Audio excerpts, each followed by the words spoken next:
there. You're on. Yep, okay. It just lit up. Yeah. All right. So again, good evening.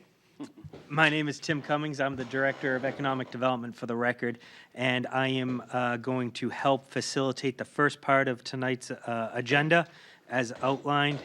And with that being said, this meeting is an organizational meeting, and to help us, as it's our first steering committee meeting that we wanted to call on the Performing Arts Center. Before we continue much further, I want to just call a quick roll. From the Downtown Improvement Committee, Rich Lannon. Yeah. Sai Mafus is not here. Mary Lou Blaisdell. Here. Brian McCarthy. Present. Laurie Wilshire. Here.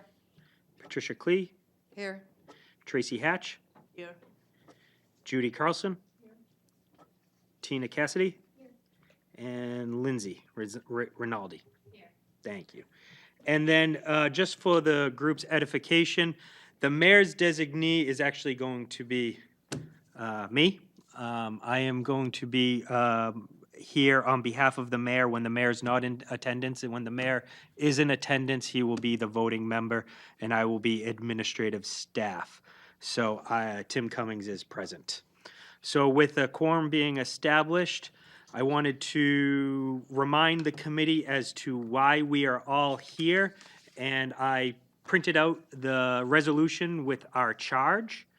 And if you just take a quick look at that, this is just a refresher because this was adopted back in the late summer, early fall of 2017. And it says the committee shall be responsible for making recommendations to the mayor and the Board of Aldermen for the physical design, planning, and construction of a performing arts center located at 201 Main Street. Furthermore, the committee shall develop an operational/strategic plan for the Performing Arts Center. The committee shall consist of 11 members. 1 member shall be from the mayor or his designee. 1 member shall be a representative from the Greater Nashua Chamber of Commerce, who shall be appointed by the Chamber's president/CEO. 3 members shall be from the representative of the Arts Commission, who shall be appointed or voted by a majority of the Arts Commission. 3 members shall be representatives from the Downtown Improvement Committee, who shall be appointed by a vote of a majority of the committee. 3 members shall be from the Board of Aldermen, whose terms shall be concurrent with the aldermen's terms of office, and who shall be appointed by the president of the Board of Aldermen. The appointed members shall serve at the pleasure of the appointing authority and until the committee has executed its charge as articulated in the affirmation recitals in paragraph A. Upon completion of its duties, the committee shall disband. The committee shall elect a chairperson by a majority vote and adopt bylaws as necessary to regulate its affairs. With that being said, as some of you may or may not know, I am very close to the Performing Arts Center issue. I've been working on it since my start here with the city, almost 2 years now. While working on this, I've developed a very close relationship with President McCarthy, who's helped shepherd this initiative along. And he's worked very closely with me over the last few weeks as we've developed RFPs, both relative to fundraising and some other consulting services as necessary. And so with that being said, I'd like to make a motion and ask for he to be chairing this steer committee. Second. With a motion made by myself, Tim Cummings, and a second by Tracy Hatch. Can I see as a call of the yeas and the nays? All those in favor say aye. Aye. And opposed? Unanimously being elected is President McCarthy as chair of the steering committee. With that being said, I turn the committee over to you, Mr. President.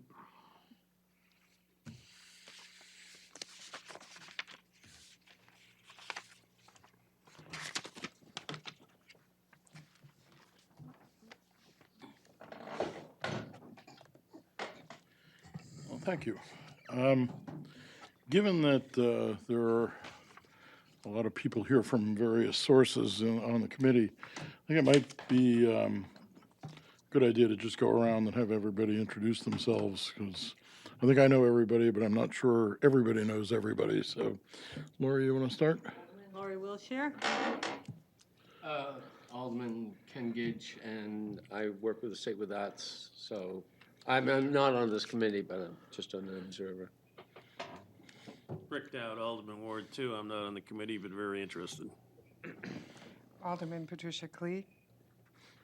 Alderwoman Marianne Malizzi-Golia. I'm also not on the committee, but I chair PEDC and have been part of the process for the Performing Arts Center since the work group.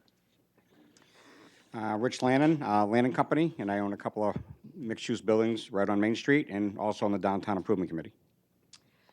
Mary Lou Blaisdell, I'm on the Downtown Improvement Committee, and I own a business downtown. Tracy Hatch, President and CEO of the Greater Nashua Chamber of Commerce and Chairman of the Nashua Arts Commission. Tina Cassidy, Nashua Arts Commission. I'm Lindsay Rinaldi. I'm on the Nashua Arts Commission, and I'm also the Executive Director of the Nashua Community Music School. Judy Carlson, I'm on the Nashua Arts Commission.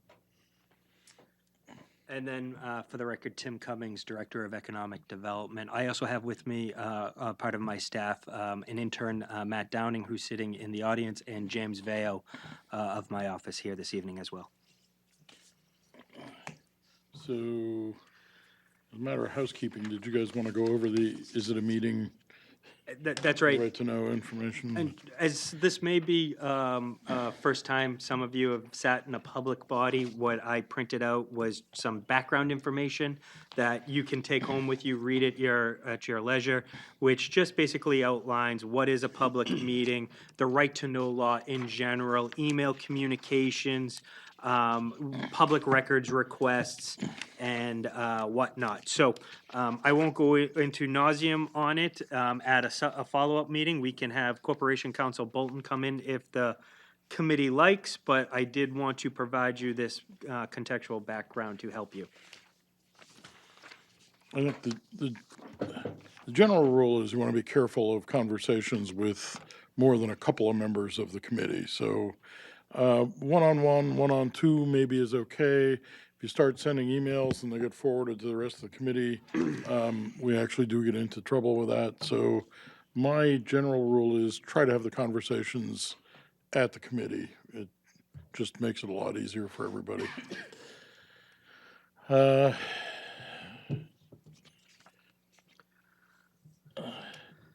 I guess we need to talk about what things the committee needs to do, and I don't know if you had some background on that or.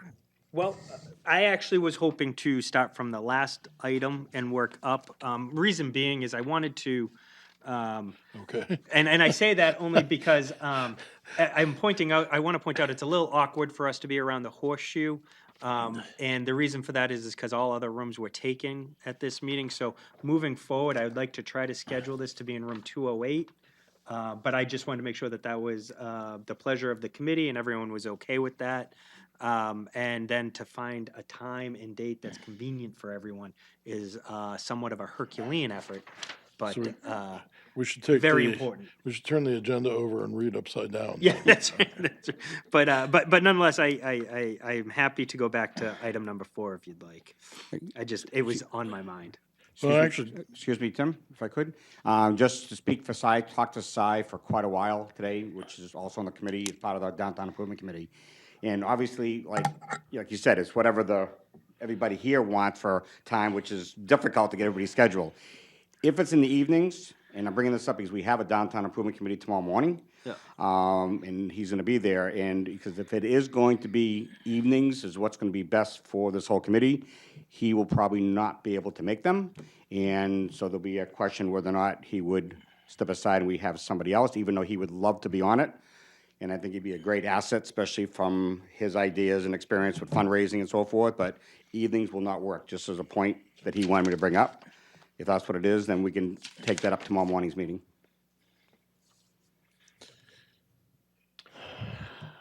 Other opinions? What works for people? I mean, I think the members from the Board of Aldermen are used to meeting at night. Some of us are also used to meeting in the morning. Just need some discussion.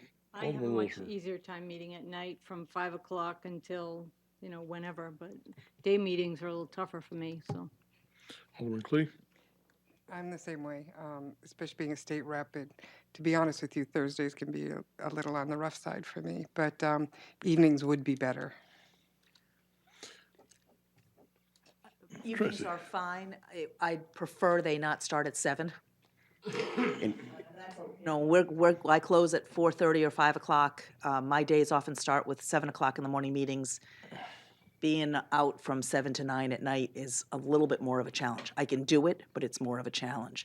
So if we had something immediately following the close of most people's business at 5:30 and did 5:30 to 7:30, or I don't know how long the meetings will typically last, it's easier than going home. I don't really have enough time to go home, do anything, and come back. So that's just my personal preference would be a 7:30 in the morning meeting, because I do a lot of those and it's done, and it tends to lead towards a Yeah, hard. my personal preference is never a 7:30. Yeah, no, I know. I recognize I'm in the minority on that, but No, I'm on your side on that. it tends to lead to an absolute start of a stop of a meeting. If you start at 7:30 and people have work to get to, the meetings tend to be more concise, more focused, because people have things they need to do. But I don't have a strong preference one way or the other. I would follow up on Tracy's. I know it may not be popular, but a 7:30 or 8 o'clock meeting most days would work best for me personally. If it was the 7 o'clock meeting on particular days is okay when depending on the schedule. Starting at 5:30 would be prohibitive for me to join the committee. Alderwoman Lindsay. I am not on the committee, and my only comment is, we all know that there has been interest in the Performing Arts Center, and this is a public meeting, and this is a very much talked about project in the city. And I think that if you want public participation or to enable that, having meetings at 7:30 in the morning does not facilitate public involvement. And I'm not going to say you're going to have the public at every meeting, but there may be decisions that you're making that people will come and speak and want to be able to present information. So I put that out there just as something to consider in terms of genuine attempts to involve the public. I guess if I could, I mean, kind of, I echo Tracy. I like the morning meetings, but I understand what you're saying from that point of view. I kind of like, as the alternative, again, like Tracy said, maybe if it's possible for everybody in that 5 o'clock range where businesses are closing. I don't know, Mary Lou's already downtown, Cy's downtown. He actually said, not just, again, he made me promise that it's not all about him. It's just what he said, up until at 4:35 he could do. Later than that, he probably won't. But I think that 5 o'clock-ish, give or take a half an hour, is better than 7, but I can do almost anything. I would agree with that too. Coming here at 7 o'clock, it would be a lot better to start the meeting earlier. And morning or evening is okay with me, but I kind of like the evening, as long as it's not late into the evening. Alderwoman Clee. If we do continue it on Thursdays, 7 o'clock is what's going to work for me, trying to get back from Concord. But other than that, most of our meetings are Wednesdays and Thursdays. So, I guess I'm not hearing much consensus. That's the About first one. Sundays? Joking. Sounds like for most people, evening isn't a huge issue. How early it starts may be an issue for some. So what I'm thinking is this. We are probably going to form some subcommittees to deal with specific topics that may in fact have people on them that are not currently members of this committee, because I suspect we need a lot of outside expertise on some of these things. So I think what I'll do is ask Tim to look at what dates and days we can look at. But maybe the right thing to do is to alternate between early morning meetings and early evening meetings on a month-by-month basis, so that we can adjust those to meet everybody's schedule. I actually think from the alderman's perspective, 5 o'clock or 5:30 probably works, because that makes it a lot easier to schedule a meeting prior to an aldermanic meeting, which seemed to take up a lot of the nights of the year.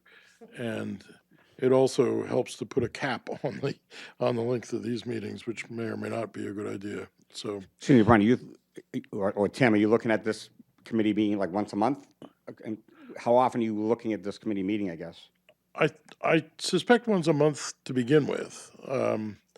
After we've thought about what's happening, it may be that the subcommittees can meet more frequently and this committee meet once every 2 months or 3 months, but let's plan on once a month to start with.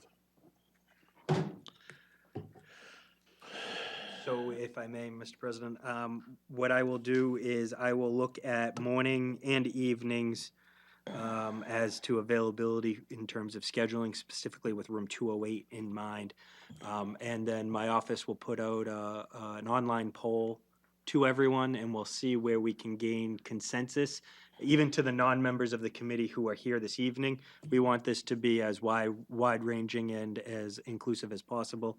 And if we can develop a time that works for the majority, that's what we will work toward.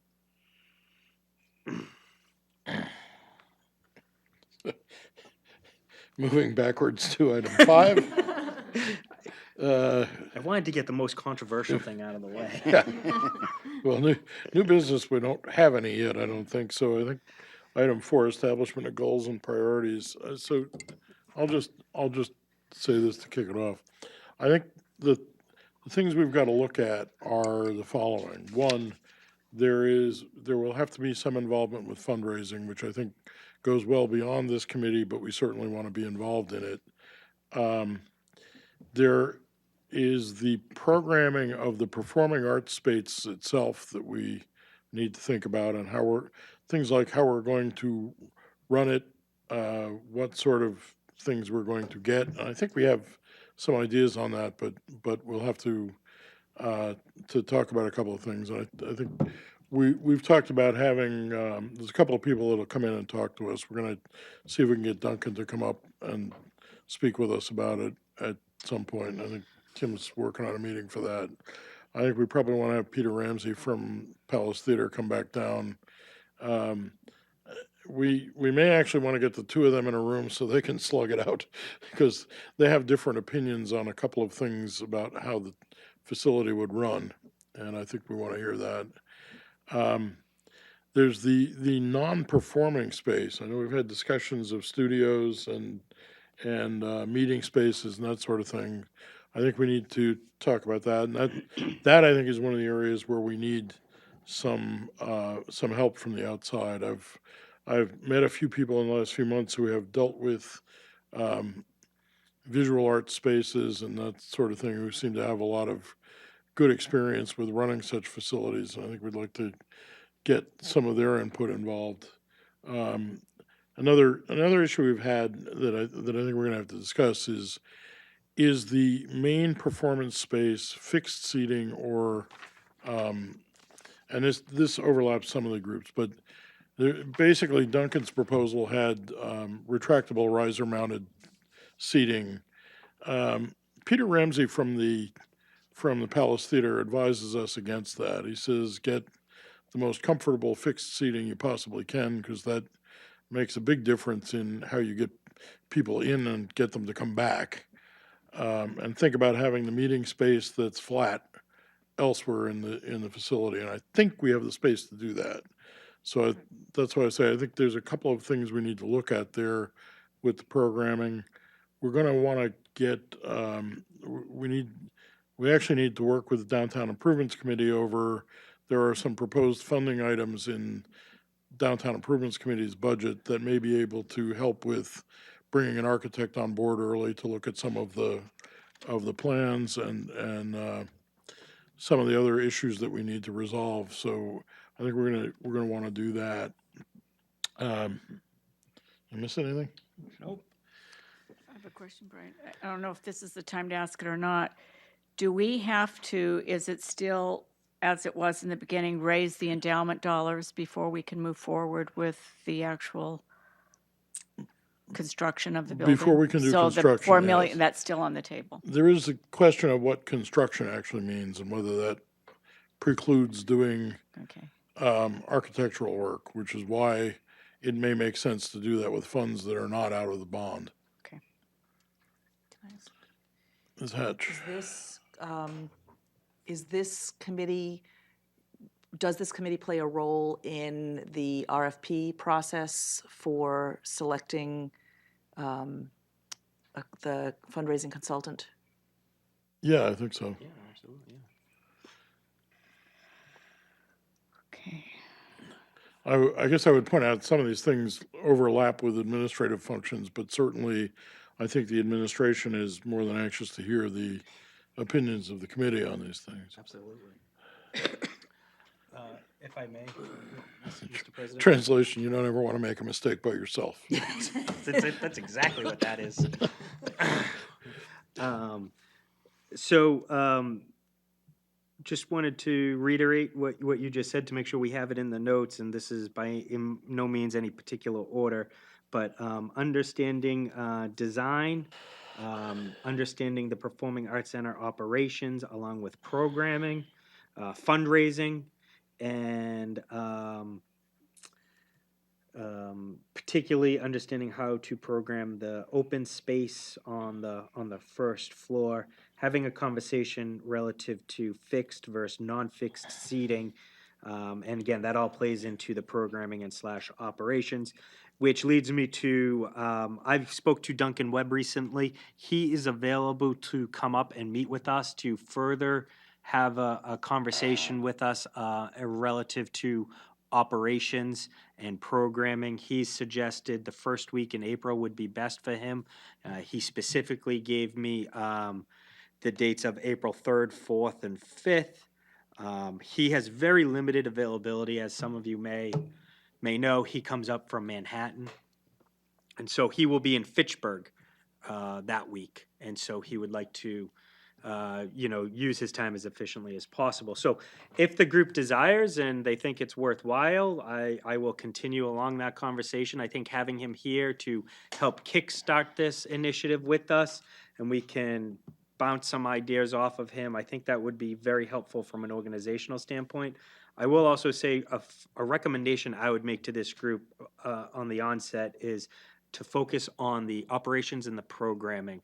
Understanding the business model, understanding your strategic plan, understanding how you'd like to program the space is going to be vitally important to the design and as you move forward. So I would start with further building out the recommendations that were made in the feasibility study. And obviously, the more we can say with confidence what the space will look like internally, that will just help us sell the fundraising initiative. So, so I wanted to make that recommendation to the group, but by no means do we have to prioritize that as first.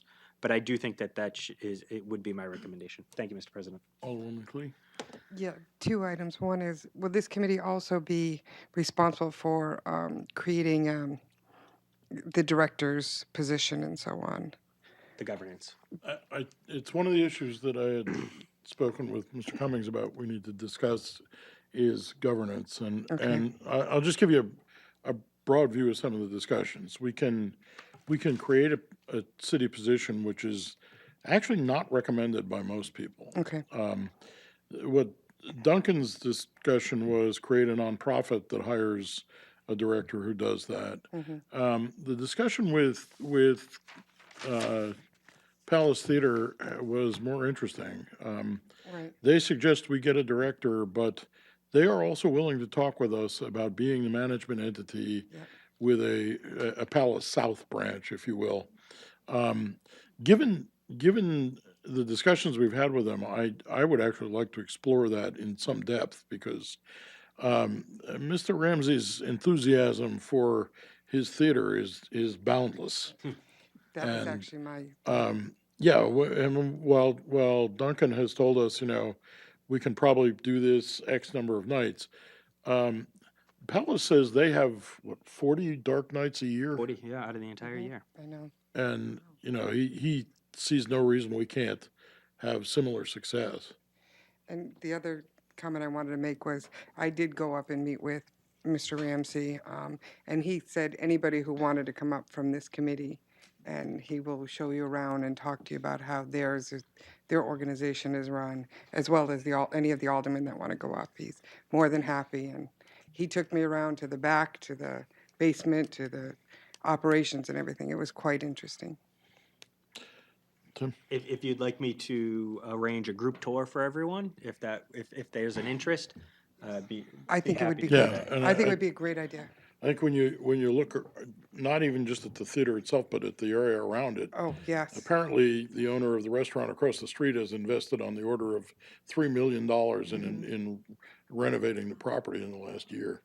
And that's, I mean, those are significant dollars. Yeah. Alderman Dowd?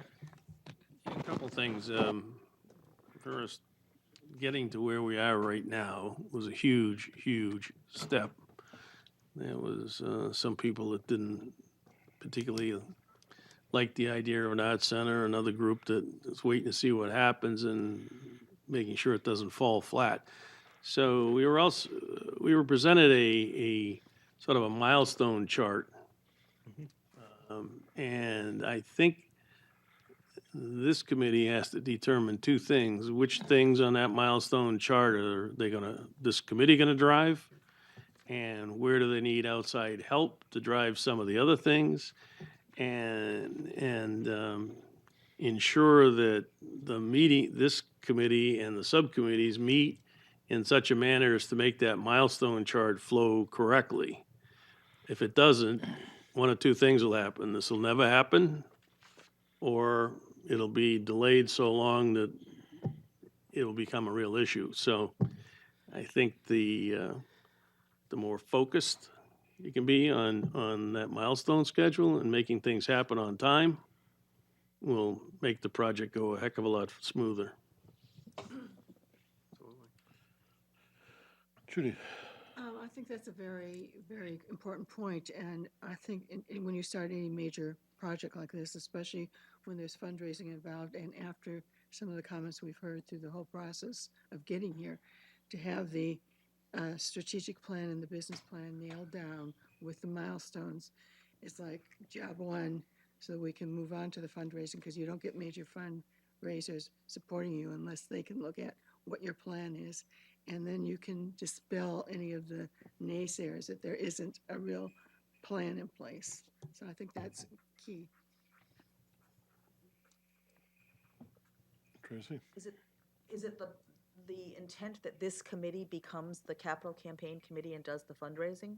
Or is it I don't, that, which was not my understanding. yeah, My I don't understanding think so, was that a but separate I think we capital need, campaign committee would be I established. think we need some involvement in there, but I think we're looking for someone who's a heavy hitter fundraiser to do some of that work. There are some other ideas on the horizon about how to do some of the fundraising. We'll probably have another meeting about that. To add to that, I mean, I guess, and I agree, maybe is a separate committee, subcommittee, or a totally different committee, maybe. But I think how that's worked, I know I got a lot of opinions, and I'm not one that's been out, have a lot of experience in the fundraising, but I've talked to, a couple other people. I mean, Tracy and I know have had a couple discussions, and we've had it, Mary Lou and I, but also with two other people, Cy being one, and George Cadis, who have done just about as much fundraising in the city of Nashville as almost anybody. I mean, the two of them have, and they have ideas and suggestions. So I've, again, I'm not the expert at it, but I've been just in the middle of 4 or 5 different people, one-on-one conversations about how they see the fundraising and how, in the direction.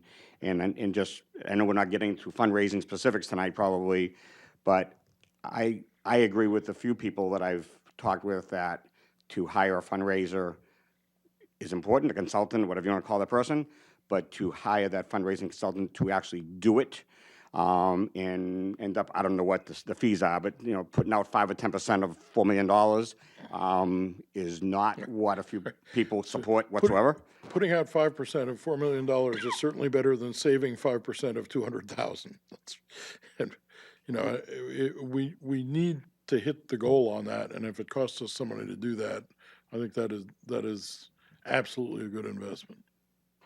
I think there's a lot of people in the city that are, again, not to run the campaign, and you need a consultant to help. But I think there's a lot of people that are players, are the people that are passionate about it, and that need to be very involved Yep. in that fundraising with some advice. But I know I'm personally against to say, let's hire ABC fundraising committee or consultant and let them run with this. I mean, that may be the extreme, but I would say that would not be the way to go, in my opinion and others.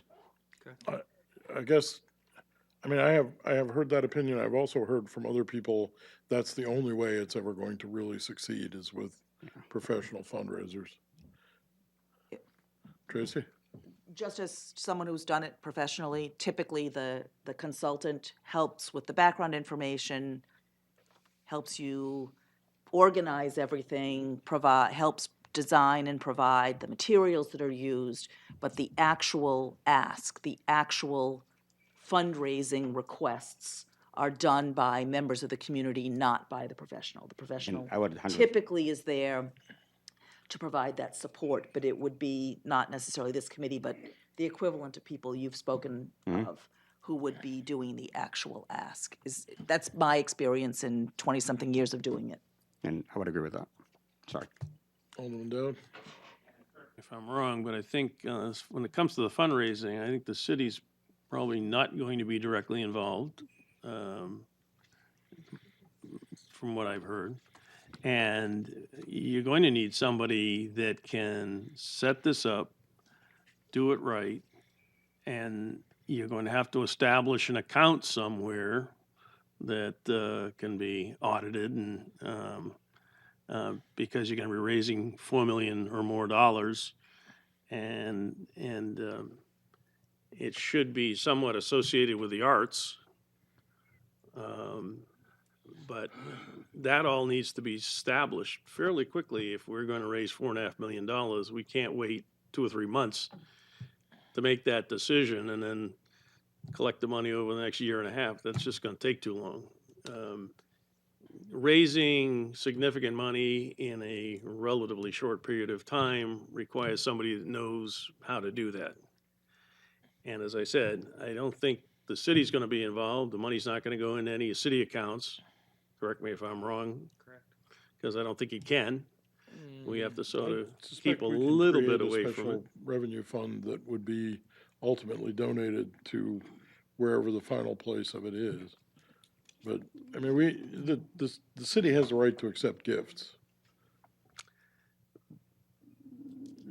Okay, and that may be the right way to do it in because the I didn't short think term. we own the building, Yeah, but we're not going to run the establishment. no, but I so- believe we can actually accept, until such time as the nonprofit is formed, which takes some time, believe that we can actually accept money into an account created by the city and ultimately transfer it to the final entity. Temporarily, and that legislation needs to be written tightly. Yeah. Judy? I've had some experience with that, and I know that that has happened in the past, but getting a 501c3 set up has to be one of the first objects that we, take care of, because, yes, it does take a little time, and luckily, everything is retroactive to the day that you set it up. But you can set it up, but you have to go through all the tax forms, and it does take a while. And the city has done that before and has collected funds in a set account and then transferred them to a 501c3. That would be okay. Alderman Gidge? I guess I am on the commission, yeah, it's,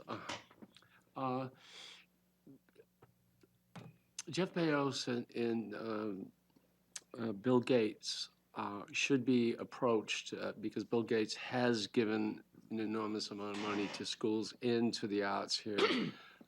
I think if we're going to do anything, I think it should be somebody who should hit these people from the city and not an organization. I think that's very personal, and these people can be very, very helpful in many ways. So,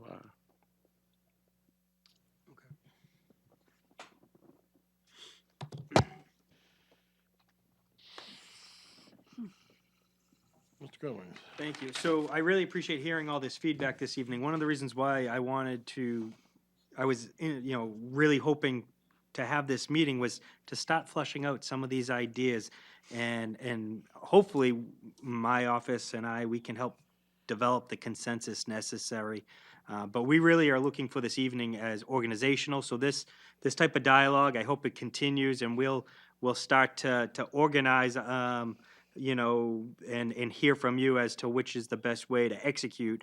You know, as I'm sitting here, I'm thinking to myself, a question came up earlier, are we meeting once a month? And maybe we are, and we'll set up some subcommittees, but, you know, as I'm also thinking about it, and I'm hearing this, I'm just gonna put onto the table, to move quickly, we need consensus, and developing consensus by a diverse group of people is very difficult and takes time, so we may need to set up a whole block of time, you know, for lack of a better example, a Sunday afternoon, and have, you know, real, for lack of a better word, orientation or retreat type sessions where we're really getting into some deep level conversations where everyone is comfortable sitting down for 3 or 4 hours and on a topic and then continuing on. So anyway, we want to organize this so we can be as expeditious as possible.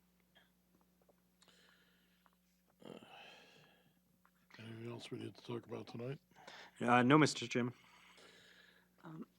I think that's a very good idea, and to have a facilitator come in to help with it, to at least start the overall organization, what the subcommittees are going to be, and how they're going to report back would be a great idea. And I know we've used in the past Ginny Lupi, who's the director of the State Council of the Arts, to facilitate meetings. She may well be interested in helping us with this. Okay. And she doesn't charge. Okay, great. Anybody else have other topics we need to discuss? As for rules of the committee, unless there are any objections, I will run these sort of the way we run the board, which is Mason's rules, which are essentially Robert's rules without the need for seconds of motions. So if we get to a point where the rules are important, we can clarify them, but I think we all understand sort of how to do this.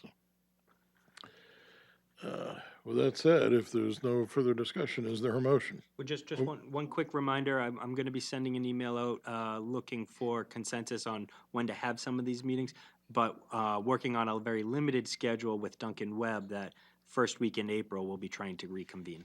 Thank you. Is there anybody who has a problem with us having a strategic planning resort or retreat on a weekend sometime that's mutually agreeable? I'm okay with it. Before 6 o'clock. Huh? As long as it's before 6 o'clock on a Sunday. Oh, before 6 p.m. on a Sunday. Yeah, kind of, it depends a little bit on the weekend, but as a general rule, not a problem. I think I've got one where I'm away. Alderman Wilshire. Move to adjourn. Motion is to adjourn. All those in favor say aye. Aye. Opposed? And we're adjourned at 7:45. Thank you.